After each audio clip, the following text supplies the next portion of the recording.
Consider the story of immigrants in America just during my lifetime. I grew up in the 1980s. Reagan was president. We were told that America was shining again, that the economy was roaring, and that freedom had won. And while there was a national conversation about immigration, I was largely oblivious.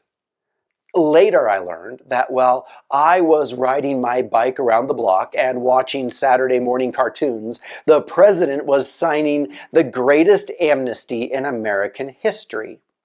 3 million people, mostly from Mexico and Central America, were given legal status. The law was called the Immigration Reform and Control Act of 1986. It was supposed to solve everything.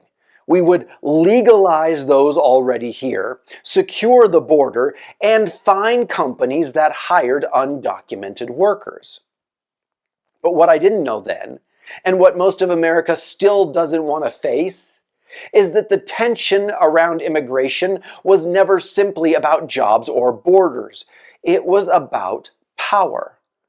Politicians were caught between constituents demanding border control and industries demanding cheap labor.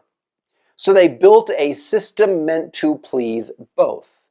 A wall for the cameras and a wink for the corporations. Enough enforcement to win votes, enough loopholes to keep the economy humming. The result was a structure that kept immigrant labor visible enough to be blamed, but invisible enough to be used. We legalized people, but not dignity. We fixed paperwork, but not the power imbalance. I did not see any of this when it was happening. The whole thing passed right through my childhood like a ghost. And I think that is part of the story. In my world, everyone looked like me. The grocery store clerks, the teachers, the neighbors, even the janitors at school. I'm sure there were immigrants nearby, but I did not see them, or maybe I saw them and didn't know what I was seeing. At some level, I knew they must be there, if nothing else because Colorado passed a law during my middle school years that required Spanish language inclusion on public documents, and someone must have needed Spanish text.